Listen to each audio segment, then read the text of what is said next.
Hello friends, welcome back to our YouTube channel CSCIT class. मैं हूं आपका दोस्त सुनील कुमार और स्वागत करता हूं अपने इस चैनल पे। हम सीख रहे हैं ट्रिपल सी कोर्स को और ट्रिपल सी कोर्स सीखने की सीरीज में आज का जो हमारा टॉपिक होने वाला है वो है ऑपरेटिंग सिस्टम सॉफ्टवेयर। मैं बता दूं कि हमने लास्ट क्लास में सिस्टम सॉफ्टवेयर को डिस्कस किया था, जिसके अंदर हमने 3 सॉफ्टवेयर को बताया था कि सिस्टम सॉफ्टवेयर के अंदर हमारे 3 सॉफ्टवेयर आते हैं। पहला होता है हमारा ऑपरेटिंग सिस्टम सॉफ्टवेयर, दूसरा होता है हमारा लैंग्वेज सिस्टम सॉफ्टवेयर या फिर हम प्रोग्रामिंग सॉफ्टवेयर भी बोलते हैं। थर्ड जो होता है वो है हमारा यूटिलिटी सॉफ्टवेयर, जिसमें से हम पहले सॉफ्टवेयर को डिस्कस करने वाले हैं जो कि है अपना ऑपरेटिंग सिस्टम सॉफ्टवेयर। सबसे पहले मैं आप लोग से सॉरी कहना चाहूंगा बिकॉज कि ये जो मेरा वीडियो लेक्चर है काफी दिनों बाद आ रहा है। एक्चुअली ये जो रूम आपको दिखाई दे रहा है इसमें बहुत सारे काम हो रहे हैं, जिसके कारण ये जो रूम है ये डिस्टर्ब था और साथ के साथ मैं भी डिस्टर्ब था। सो अब मैं कोशिश करूंगा कि जो वीडियो लेक्चर होंगे वो कंटिन्यूअसली आप लोगों को डिलीवर होते रहे। सो इसी बात पे चलिए शुरू करते हैं आज की इस क्लास को। लेकिन उससे पहले अगर आप हमारे इस चैनल में पहली बार आए तो हमारे इस चैनल को सब्सक्राइब करें। अगर आप हमारे सब्सक्राइबर फैमिली से हैं तो प्लीज हमारे इस वीडियो को लाइक करके हमारा मोटिवेशन बढ़ाएं। तो चलिए शुरू करते हैं आज की इस क्लास को।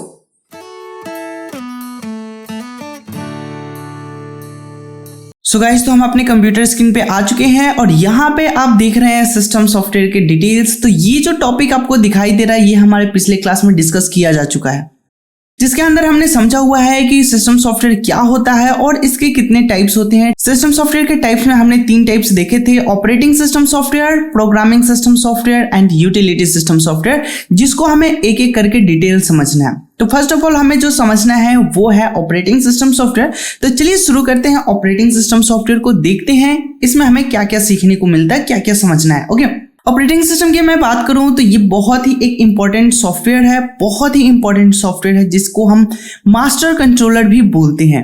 और यहाँ पे ये बात लिख रहा है an operating system is a master controller. Master controller program है। मास्टर कंट्रोलर का मतलब क्या होता है? तो ओवरऑल सारे कंप्यूटर सिस्टम को कंट्रोलिंग करना। जैसे मैं आपकी फैमिली की बात करूं तो आपकी फैमिली में कोई एक ऐसा बंदा होगा जो कि आपके पूरे के पूरे घर को कंट्रोल कर रहा है। इवन मार्केट के काम से लेकर के घर के कामों में भी बहुत सारा वो डिसीजन ले रहा है कि कैसे काम होना चाहिए, कैसे बेहतर किया जा सकता है। उसको हम घर के मुखिया भी कह सकते हैं, मतलब जो भी आपके पेरेंट्स हो सकते हैं, जिसके हिसाब से आपका पूरा घर कंट्रोल हो रहा है। सेम यहाँ भी एक सिनेरियो बनता है कि जैसे हमारा जो पूरा का पूरा ओवरऑल कंप्यूटर सिस्टम है जिसके हिसाब से रन करता है, दैट मीन्स कि कंप्यूटर जिसके हिसाब से चल रहा होता है, उस सॉफ्टवेयर को हम क्या कहते हैं? Operating system software. और ये एज अ शेड्यूलर काम करता है। वही बात यहाँ पे लिख रहा है and act as a scheduler. Scheduler क्या करता है कि हमारे कंप्यूटर सिस्टम में जितने भी प्रोसेस चल रहे हैं, फॉर एग्जाम्पल नोटपैड चल रहा है, कैलकुलेटर चल रहा है, इंटरनेट चल रहा है, टाइपिंग चल रहा है या म्यूजिक प्ले हो रहा है, किसी भी टाइप के ऑपरेशन हो रहे हैं, तो वो सारे के सारे ऑपरेशन को कौन ऑपरेट करता है? तो ऑपरेटिंग सिस्टम सॉफ्टवेयर। एक और बहुत ही इंपॉर्टेंट पॉइंट यहाँ पे दे रहा है, it is provide interface between user and hardware. इसका मतलब क्या हुआ कि यूजर और हार्डवेयर के बीच में एक इंटरफेस प्रोवाइड करता है। अब यूजर क्या होता है? जैसे हम और आप, हम लोग तो यूज करते हैं ना कंप्यूटर सिस्टम को, तो जो यूज करने वाला होता है उसको यूजर कहा जाएगा। अब हार्डवेयर जिसको हम यूज करते हैं, जैसे कि कीबोर्ड यूज करते हैं, माउस यूज करते हैं, मॉनिटर पे हम आउटपुट लेते हैं, CPU यूज कर रहे होते हैं, तो ओवरऑल जो हम कंप्यूटर सिस्टम यूज कर रहे हैं, प्रिंटर भी यूज कर रहे हैं, तो प्रिंटर को हम डायरेक्ट कैसे एक्सेस कर सकते हैं, हम कैसे यूज कर सकते हैं ना। अब हमारा MS वर्ड का डॉक्यूमेंट है, हमारे पास कोई PDF फाइल है, उसको हमें प्रिंट आउट करना है, तो हम प्रिंटर के पास किसके माध्यम से सेंड करेंगे? तो कहीं ना कहीं हमें कंप्यूटर की जरूरत पड़ेगा। उसको हम अपने मोबाइल फोन या लैपटॉप कंप्यूटर में हम उसको ओपन करेंगे, फिर प्रिंट का कमांड पास आउट करेंगे। ठीक है, तो जैसे हमने कोई प्रिंट आउट किया तो वो हमारा कमांड हमारे सिस्टम से होते हुए कहाँ जाएगा? बिल्कुल प्रिंटर के पास पहुंचेगा। आई होप कि ये बात आपको समझ में आ रहा होगा। आइए हम इसको एक डायग्राम से समझते हैं। डायग्राम आपको यहाँ पे दिख रहा होगा, जो कि सबसे टॉप पोजीशन पे है यूजर। हम और आप एक यूजर ही है जो कि कंप्यूटर को यूज कर रहे होते हैं, एप्लीकेशन को यूज कर रहे हैं। हम अपने रोजमर्रा लाइफ के जितने भी वर्क है वो सारे वर्क हम कर रहे होते हैं एज अ यूजर। ठीक है, और हम काम किस पे करते हैं? तो यूजर जो वर्क करता है वो करता है एप्लीकेशन सॉफ्टवेयर पे, जिसको हम शॉर्ट में क्या कहते हैं? ऐप बोलते हैं। जैसे कि हमें व्हाट्सएप चलाना हो, कैलकुलेटर करना हो, नोटपैड टाइपिंग करना हो, ड्राइंग करना है तो हम पेन का यूज करेंगे। जिस भी सॉफ्टवेयर पे यूजर वर्क करता है उस सॉफ्टवेयर को हम एप्लीकेशन सॉफ्टवेयर कहते हैं। अगर आप एप्लीकेशन सॉफ्टवेयर का डिटेल जानना चाहते हैं तो ऊपर आई बटन पे मैं लिंक दे दूंगा, वहां से आप बेहतरीन तरीके से एप्लीकेशन सॉफ्टवेयर को डिस्कस कर सकते हैं, बिकॉज कि हमने उसको ऑलरेडी डिस्कस कर चुके हैं अपने प्रीवियस क्लास में। ओके, तो ऐप की मदद से कोई भी यूजर अपना काम परफॉर्मेंस देता है एंड एप्लीकेशन सॉफ्टवेयर क्या करता है कि जो भी यूजर ने इनपुट किया है वो सारा इनपुट कहां तक पहुंचाना है, ऑपरेटिंग सॉफ्टवेयर तक पहुंचाने का काम करता है। एंड फाइनली हमारा जो ऑपरेटिंग सॉफ्टवेयर है वो किसको वर्क देता है, हार्डवेयर को कमांड देता है। आइए हम इसको एक बेहतर एग्जांपल से समझते हैं। जैसे हमारे पास कुछ नंबर है 2 और 4, इसको हमें एडिशन करना है, तो हम एप्लीकेशन सॉफ्टवेयर ऑन करेंगे और तो हम कैलकुलेटर ऑन करेंगे, कैल्क हम ऑन करेंगे कैलकुलेटर, और उसमें हमने 2 + 4 पास आउट कर दिया। अब ये 2 4 कहाँ जाएगा, ऑपरेटिंग सॉफ्टवेयर के पास, और ऑपरेटिंग सॉफ्टवेयर हार्डवेयर के पास भेजेगा, दैट मीन सीपीयू के पास भेजेगा। और सीपीयू में 3 पार्ट होते हैं जिसमें कि हमारा डेटा कहाँ जाएगा, एएलयू के पास जाएगा, अर्थमेटिक लॉजिक यूनिट के पास जाएगा। अब एएलयू क्या होता है, तो एएलयू अर्थमेटिकल और लॉजिकल दोनों टाइप के ऑपरेशन को सॉल्व करने के लिए एक यूनिट है। सिंपल भाषा में अगर हम कहें तो एएलयू मैथमेटिकल प्रॉब्लम जितने भी होते हैं उसको ये सॉल्व करता है। फिर फाइनली सॉल्व करके रिजल्ट कहाँ पे आएगा, ऑपरेटिंग सॉफ्टवेयर के पास, और ऑपरेटिंग सॉफ्टवेयर कैलकुलेटर पे हमारा शो कर देगा रिजल्ट, यानी कि एप्लीकेशन सॉफ्टवेयर पे रिजल्ट शो हो जाएगा और एप्लीकेशन सॉफ्टवेयर से यूजर को डेटा मिल जाएगा कि 2 + 4 का रिजल्ट कितना हो गया, 6 हो गया। तो यूजर से ही क्वेश्चन शुरू हुआ है और फिर रिटर्न यूजर के पास ही आंसर आ चुका है। इसलिए यूजर को एक और बात कहा जाता है इंड यूजर। इंड यूजर का मतलब वहीं से क्वेश्चन शुरू होता है और वहीं पे आके खत्म हो जाता है। लास्ट पोजीशन हमारा, लास्ट स्टॉपेज जो होता है प्रोसेस का, वो यूजर पे ही आके खत्म हो जाता है। दैट्स इट, यही होता है इंड यूजर। तो उम्मीद है कि ये बात आपको समझ में आ चुका होगा। इसको हम एक और एग्जांपल, जैसे हमने यही एग्जांपल दिया था, इसको मैं कैलकुलेटर से ऑन करके आपको समझाता हूँ। कैलकुलेटर के अंदर मैं यूज कर लेता हूँ स्टैंडर्ड कैलकुलेटर, और जस्ट हमने क्लिक किया और यहाँ पे हमने किया 2 + 4। अब ये जो ऐप ओपन हुआ है ये क्या है, तो एप्लीकेशन सॉफ्टवेयर है, और हम इसमें कमांड दिए 2 + 4 एज ए यूजर, और हमने जैसे इक्वल टू बटन प्रेस किया तो ये 6 किसने जनरेट किया, तो एएलयू ने 6 को रिजल्ट दिया, और ये फिर होते हुए ऑपरेटिंग सिस्टम हमारे एप्लीकेशन सिस्टम सॉफ्टवेयर पे, यानी कि एप्लीकेशन पे डिस्प्ले हो चुका है, एप्लीकेशन सॉफ्टवेयर पे डिस्प्ले हो चुका है, और यहाँ से हम यूजर हैं और हमें रिजल्ट मिल चुका है, और बहुत ही खूबसूरत है, बहुत ही कम समय में इन्हें आंसर दे दिया। तो ये बहुत ही सिंपलेस्ट एक एग्जांपल था जिससे कि आप बेहतर समझ पा रहे होंगे। तो हमारे और हार्डवेयर के बीच में जो काम कर रहा है वो कौन कर रहा है, तो ऑपरेटिंग सिस्टम सॉफ्टवेयर वर्क कर रहा होता है। ये एक शेड्यूलर की तरह भी वर्क करता है। उम्मीद है कि ये पॉइंट्स आपको क्लियर हो चुका होगा। आइए अब हम अगले पॉइंट को डिस्कस करते हैं। अगला पॉइंट यहाँ पे कह रहा है, it control the flow of signal from CPU to various part of the computer.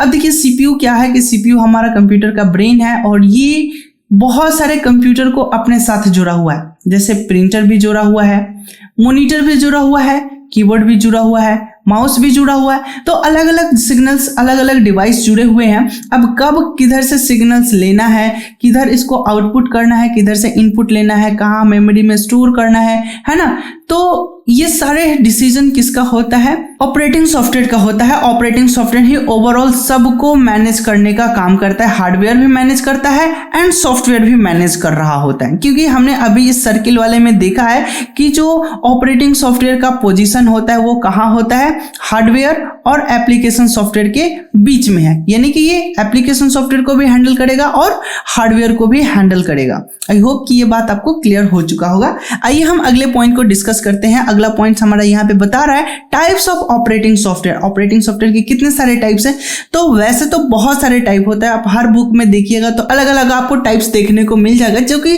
कुछ इंपॉर्टेंट है, सो मैंने यहाँ पर डिस्कस किया हूँ। मैं यहाँ पे एग्जैक्टली ये नहीं बता रहा कि कितने सारे ऑपरेटिंग सॉफ्टवेयर है, बहुत सारे ऑपरेटिंग सॉफ्टवेयर है, बट हमने कुछ जो बहुत ही ज्यादा इंपॉर्टेंट एंड पॉपुलर है उसको मैंने यहाँ पे रखा हुआ है। ओके, तो यहाँ पे जो हमारा पहला है single user single tasking operating software, जिसको हम MS-DOS कहते हैं। MS-DOS एक्चुअली ऑपरेटिंग सॉफ्टवेयर है, डिस्क ऑपरेटिंग सॉफ्टवेयर, और इसका जो फीचर्स है वो फीचर किस टेक्निक पे बेस्ड है, सिंगल यूजर सिंगल टास्किंग के टेक्निक पे ये बेस्ड है। ओके, वहीं पे एक और आपको एग्जांपल दिख रहा है विंडोज ऑपरेटिंग सॉफ्टवेयर। ये भी एक OS है। OS का मतलब क्या हो गया, ऑपरेटिंग सॉफ्टवेयर, ना कि OS। ओके, ध्यान रखिएगा। तो यहाँ पे है सिंगल यूजर मल्टीटास्किंग, यानी कि विंडोज ऑपरेटिंग सॉफ्टवेयर पे एक व्यक्ति एक अकेला व्यक्ति एक टाइम पे एक से बहुत सारे ज्यादा काम को कर सकता है। जैसे कि टाइपिंग करते करते गाना भी सुन सकता है, वहीं पे ड्राइंग भी कर सकता है, ठीक है, वर्ड एक्सेल का प्रिंट आउट करना है तो भी कर सकता है, कमांड एक बार दे दिया और अपना काम कर रहा है। मल्टीपल टास्क को किया जा सकता है with the help of Windows operating system software. But यहीं पे जो MS DOS है उस पर एक टाइम पे एक ही काम को किया जा सकता है। अगला वाला देखेंगे तो ये तो और भी बहुत ही इंपॉर्टेंट है, बहुत ही खास है, लिनक्स ऑपरेटिंग सॉफ्टवेयर और यूनिक्स ऑपरेटिंग सॉफ्टवेयर। ये मल्टी यूजर मल्टीटास्किंग है, यानी कि सिस्टम तो एक ही रहेगा बट इस पे बहुत सारे बंदे बहुत सारे अलग अलग काम को कर सकते हैं। अगर आप प्रैक्टिकली सोचेंगे तो ये इम्पॉसिबल सा लगेगा कि एक ही कंप्यूटर है और एक ही टाइम पे एक से ज्यादा व्यक्ति एक से ज्यादा काम को कैसे कर सकते हैं। बट इसका तौर है, ये करता क्या है तो बहुत सारे छोटे छोटे अलग अलग टर्मिनल बना देते हैं, ठीक है। एक मेन कंप्यूटर होता है जिससे कि सभी जुड़े हुए होंगे, सबका मेन एक ही जगह से कंट्रोलिंग किया जाएगा, ठीक है। तो इसके अलग अलग इंटरफेस बना दिए जाते हैं, अलग अलग टर्मिनल बना दिए जाएंगे और इसके मदद से क्या होता है अलग अलग काम कर सकता है, बट मेन सिस्टम एक ही होता है, ठीक है। और भी कुछ इंपॉर्टेंट है, जैसे कि नेक्स्ट दिया हुआ है रियल टाइम ऑपरेटिंग सॉफ्टवेयर। ये हमारे मौसम विभाग के पास होता है ऑपरेटिंग सॉफ्टवेयर, जिनको हर एक सेकंड का अपडेट चाहिए, जैसे कि मौसम में क्या हलचल हो रहा है, समुद्र में क्या हलचल हो रहा है, हवा की स्पीड किधर से आ रहा है, कितने की स्पीड से आ रहा है, मौसम का टेम्परेचर क्या है, इन तमाम जानकारी हर एक सेकंड का उनको चाहिए होता है, तो वो यूज करते हैं रियल टाइम ऑपरेटिंग सॉफ्टवेयर का, ठीक है। वहीं पे एक और आपको नीचे की तरफ दिखाई दे रहा है डिस्ट्रीब्यूटेड ऑपरेटिंग सॉफ्टवेयर। इस सॉफ्टवेयर का काम क्या है, अपने डेटा को डिस्ट्रीब्यूट करना। बेसिकली मैं बता दूं कि ये जो सॉफ्टवेयर यूज किया जाता है ये सर्वर पे यूज किए जाने वाला एक सॉफ्टवेयर है। ये सर्वर को मेंटेन करने वाला ऑपरेटिंग सॉफ्टवेयर होता है, सर्वर को ये मैनेज करेगा।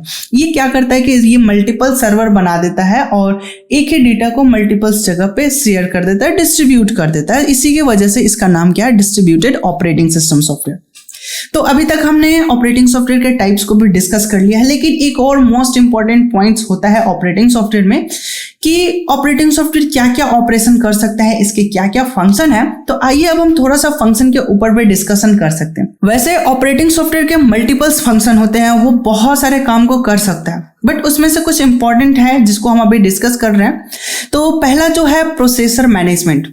प्रोसेसर मैनेजमेंट का वर्क क्या होता है, वर्क ये होता है कि वो मल्टीपल्स प्रोसेस को मैनेज कर सकता है। अब हमारे कंप्यूटर सिस्टम में बहुत सारे काम चल रहे होते हैं एक टाइम पे साइमल्टेनियसली, बट उन सबको मैनेज कैसे किया जाता है, तो with the help of processor management किया जा सकता है।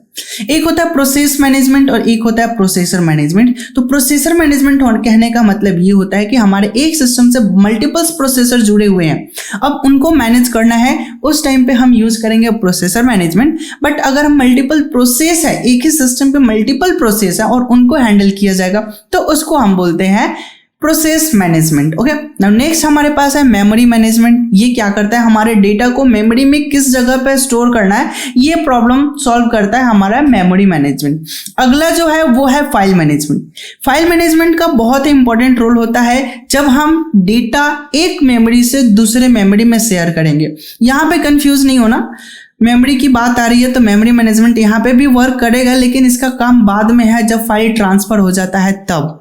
जब हम फाइल ट्रांसफर कर रहे होते हैं तो उस टाइम पे फाइल मैनेजमेंट काम कर रहा होता है। एक मेमोरी से दूसरे मेमोरी में जब डेटा ट्रांसफर होता है 1%, 2%, 10%, 50%, 100%, इस तरह से जैसे 100% कंप्लीट हो जाएगा फिर वो असेंबल होगा।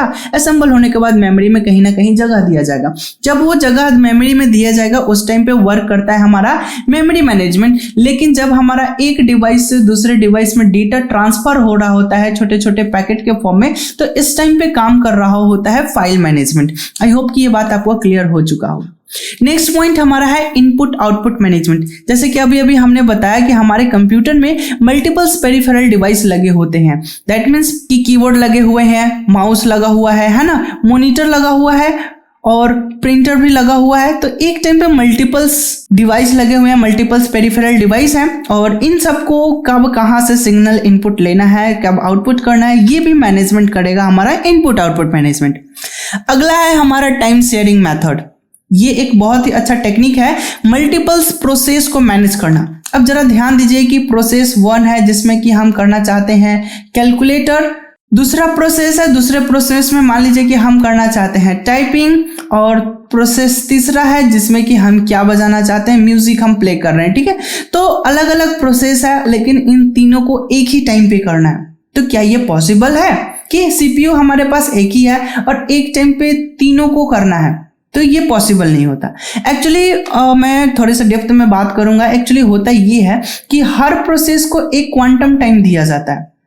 अब क्वांटम टाइम क्या होता है, तो वो कुछ भी हो सकता है, डिपेंड करता है कि आपके पास प्रोसेस करना है, उन सबको डिवाइड किया जाता है और उस हिसाब से वो क्वांटम टाइम खुद जनरेट करता है और हर प्रोसेस को वो क्वांटम टाइम देगा और थोड़ा इसका एग्जीक्यूट कराएगा, थोड़ा इसमें एग्जीक्यूट कराएगा, थोड़ा इसमें एग्जीक्यूट कराएगा, फिर थोड़ा इसमें, थोड़ा इसमें, थोड़ा इसमें, फिर थोड़ा थोड़ा करके सब में एक एक क्वांटम टाइम एग्जीक्यूशन कराएगा। और ये बहुत फास्ट करता है। कितना फास्ट करता है, तो ये काम करता है 10⁻⁻⁶ इसके स्पीड में ये काम करता है। मतलब कि ये माइक्रो सेकेंड में काम कर रहा होता है और ये इतना फास्ट वर्क करता है जिसके कारण हमें लगता क्या है कि ये मल्टीपल्स काम एक ही टाइम पे कर रहा होता है। बट एक्चुअली में ऐसा कुछ नहीं होता, वो एक एक क्वांटम टाइम रन करा रहा होता है। मुझे उम्मीद है कि ये प्रोसेस आपको समझ में आ रहा होगा। एक्चुअली ये आउट ऑफ सिलेबस है, बट प्रोसेस जानना जरूरी है कि एक्चुअली टाइम शेयरिंग मेथड क्या है। आपके सिलेबस ट्रिपल सिलेबस के अकॉर्डिंग सिर्फ नाम जानना है कि हमारा ऑपरेटिंग सॉफ्टवेयर क्या होता है, लेकिन अगर थोड़ा सा पीछे की कॉन्सेप्ट अगर आपको पता होगा तो आप कंफ्यूज कम होंगे एग्जामिनेशन हॉल में। सो आपको कॉन्सेप्ट भी जानना जरूरी हो जाता है, इसलिए जरा ध्यान से देखिएगा। ये सारी जो बातें हैं इंपॉर्टेंट है और इससे एग्जाम में बहुत सारे इंपॉर्टेंट क्वेश्चन आ सकते हैं। अगली बात है सिक्योरिटी मैनेजमेंट। अब देखिए क्या है कि जब हम कंप्यूटर ऑन करते हैं तो उस टाइम पे सिर्फ हमारा एक ही सॉफ्टवेयर चल रहा होता है, ऑपरेटिंग सॉफ्टवेयर। अब मोबाइल की बात करें तो मोबाइल में हमारा एंड्रॉयड चल रहा होता है और अगर हम लैपटॉप की बात करें तो लैपटॉप में हमारा विंडोज चल रहा होता है। तो जो भी ऑपरेटिंग सॉफ्टवेयर होता है, जब हम पहली बार ऑन करते हैं स्विच ऑफ करने के बाद, तो सबसे पहले हमें पासवर्ड देना होता है ताकि हमारा सिस्टम ऑन हो सके। ओके, अगर पासवर्ड हम गलत देंगे, अनऑथराइज्ड पर्सन अगर यूज कर रहा है, वो लॉग इन करने की कोशिश कर रहा है, तो वो नहीं होगा।